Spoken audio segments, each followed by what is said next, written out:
Olá, alunos de Tecnologia em Gestão Pública, professor Celso Aleixo, disciplina Gestão Financeira e Orçamentária.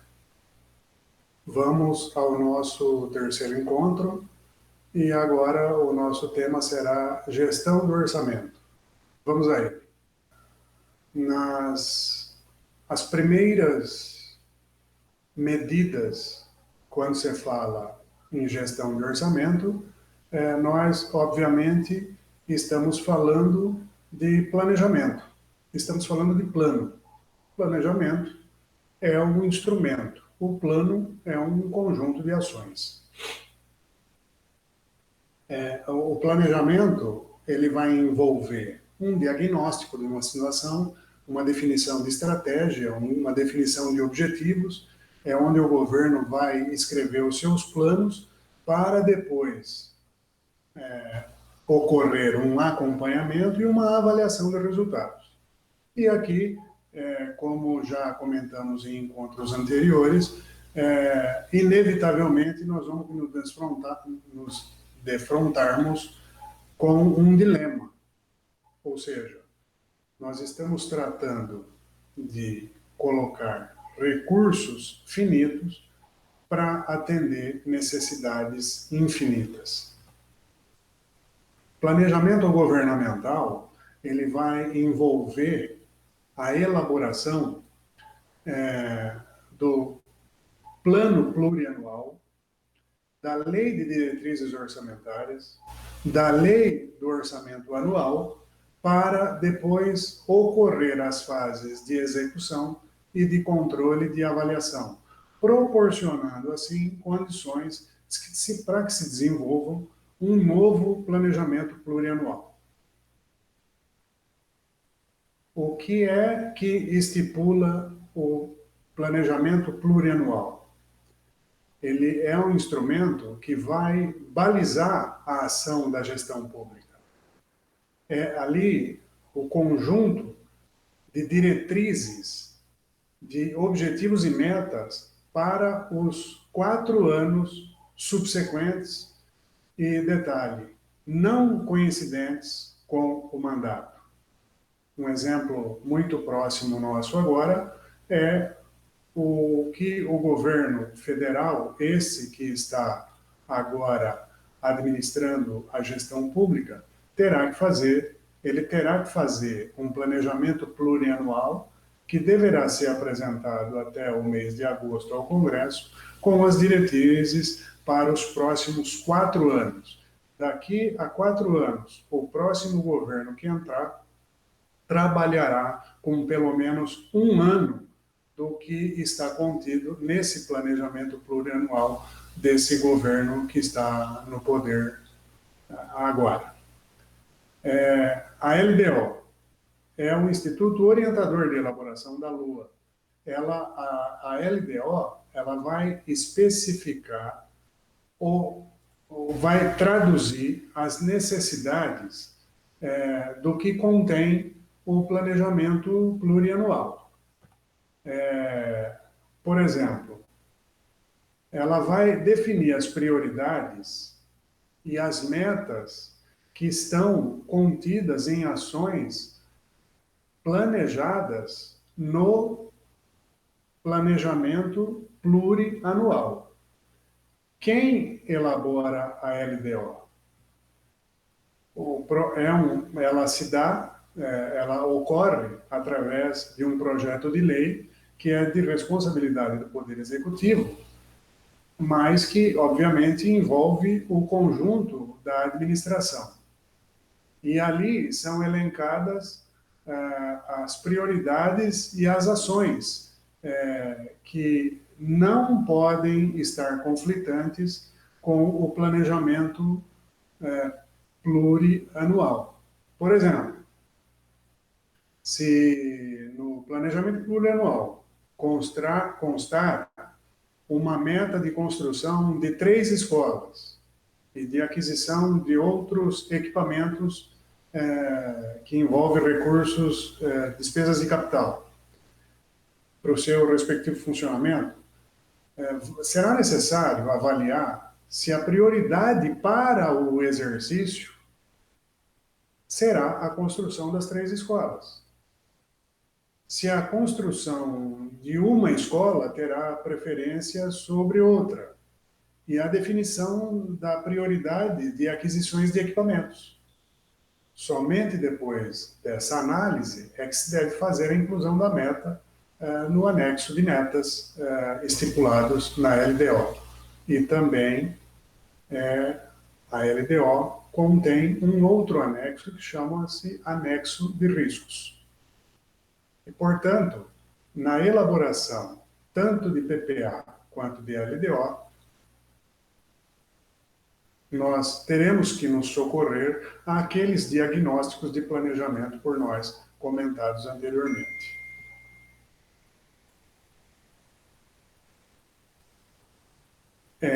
Nós temos, posteriormente ao planejamento plurianual, à lei de diretrizes orçamentárias, aí sim nós temos o que nós chamamos de lei de orçamento anual. E nós temos no nosso material um exemplo de lei, lá em que você encontra o link, que é a lei do planejamento que envolveu a lei de orçamentária anual do ano de 2018 do governo federal, que ele ganhou o número 13.587.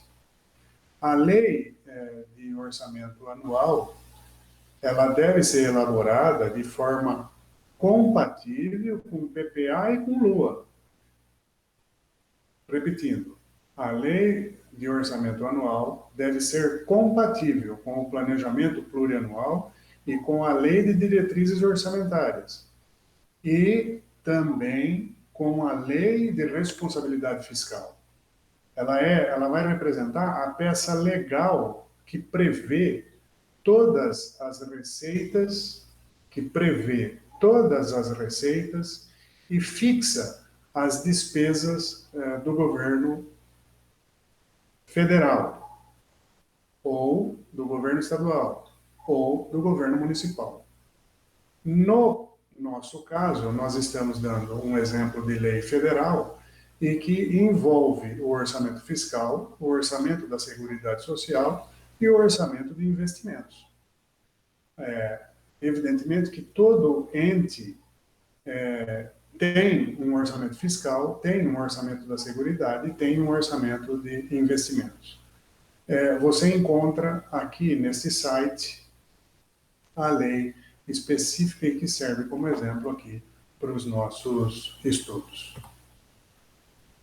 Eu vou tratar agora com vocês mais especificamente a respeito do que nós chamamos de receita pública e de despesa pública, as suas classificações, enfim, alguns aspectos gerais que vão nos interessar propriamente no nosso curso.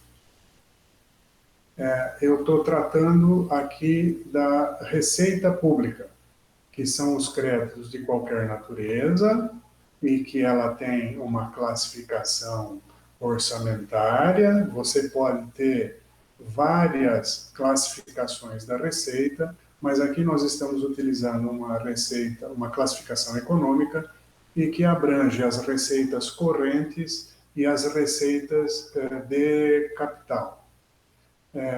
Você vai encontrar no nosso material algumas classificações de receitas e que, por exemplo, aquelas que vão nos interessar mais detidamente são as receitas correntes e as de capital. Mas, por exemplo, você encontrará no nosso material classificação de receita extra-orçamentária e ordinária, receitas originárias e derivadas,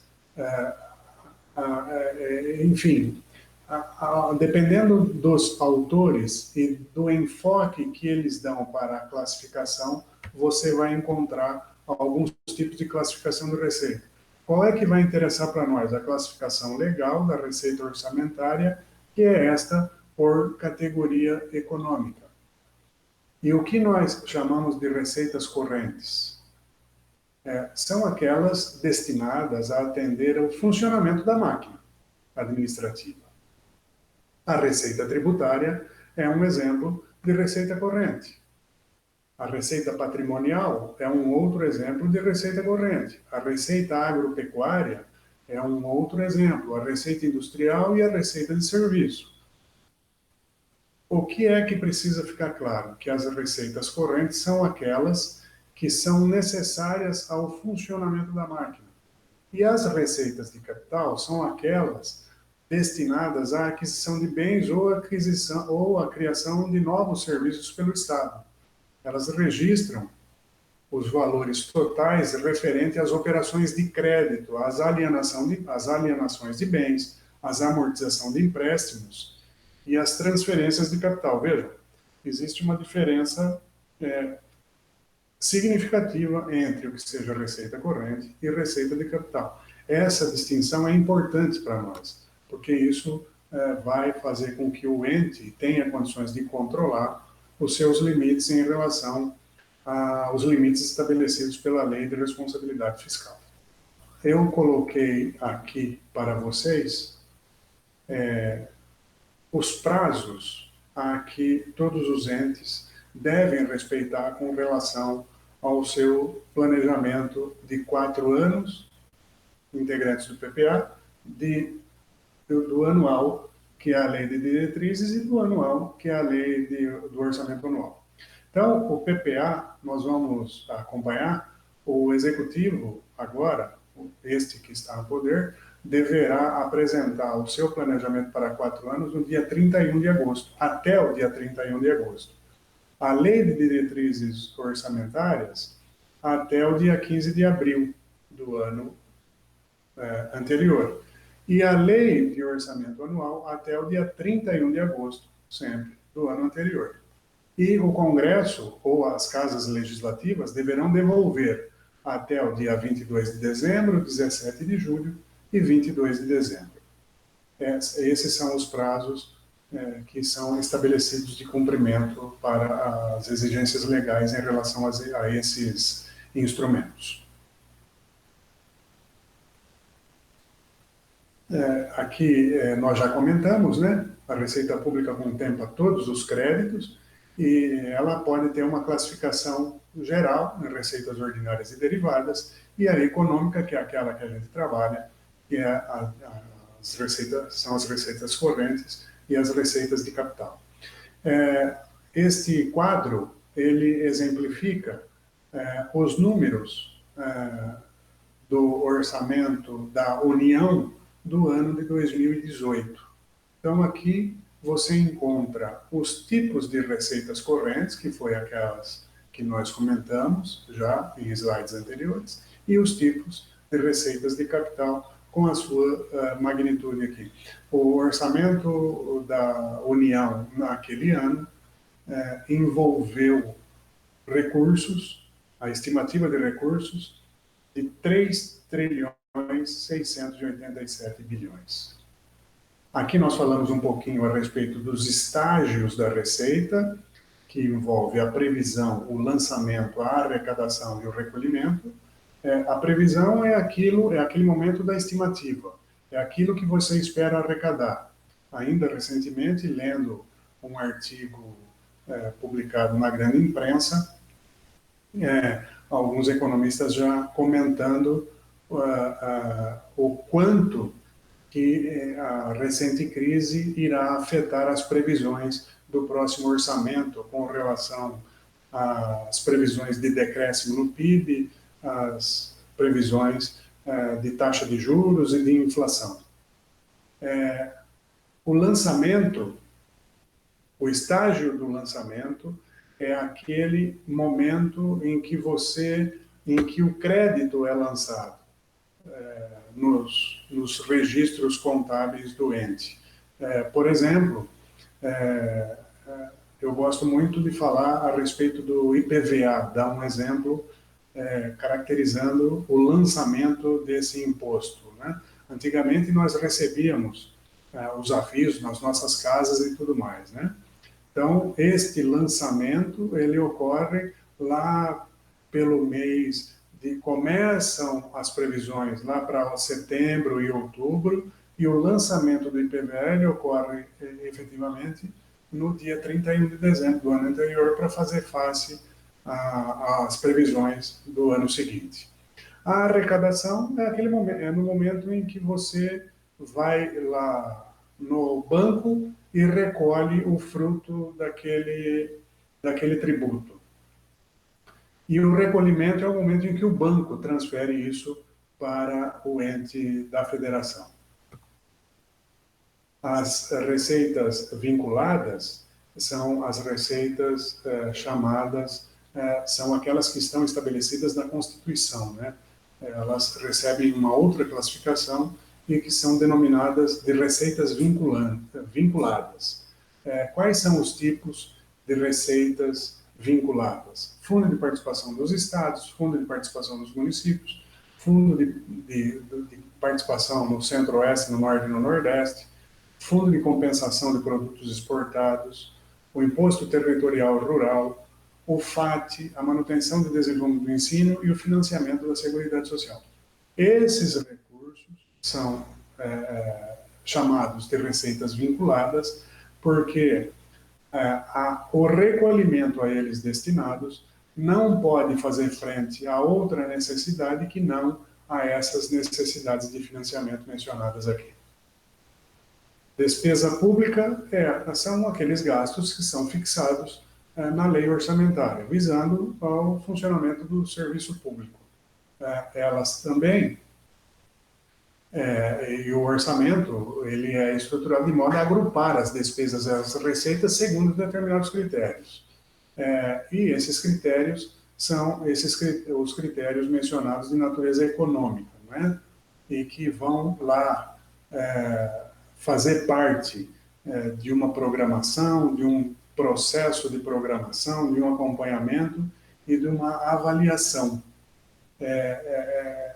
A classificação dessas receitas e dessas despesas proporciona um controle a respeito dessas questões. Eu posso controlar por programa, eu posso controlar por função, eu posso controlar de uma maneira a atender determinados objetivos. Então, por exemplo, no Manual Técnico do Orçamento da Secretaria do Orçamento Federal, nós temos lá uma classificação de despesa institucional, funcional, por programas e segundo a natureza econômica. Esta é a classificação mais importante que a gente encontra, essa que vai detalhar aquilo que vai possibilitar uma análise mais profunda, né? Então, dentro da classificação, eu tenho uma classificação institucional, funcional, por programas e segundo a natureza. É como se fosse uma escadinha. Por exemplo, aqui eu trago para vocês também um outro quadro constante do orçamento da União.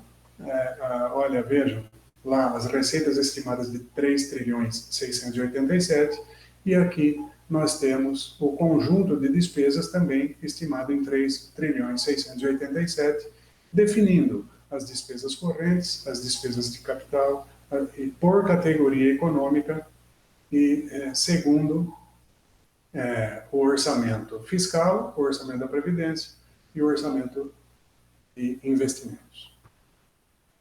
Então, pessoal, com essa apresentação, nós terminamos, assim, o terceiro conteúdo da disciplina Gestão Financeira e Orçamentária, esperando vocês para o nosso quarto encontro. Não se esqueçam de observar os nossos trabalhos, os nossos planos de ensino e as nossas sugestões de leituras. Até o próximo encontro.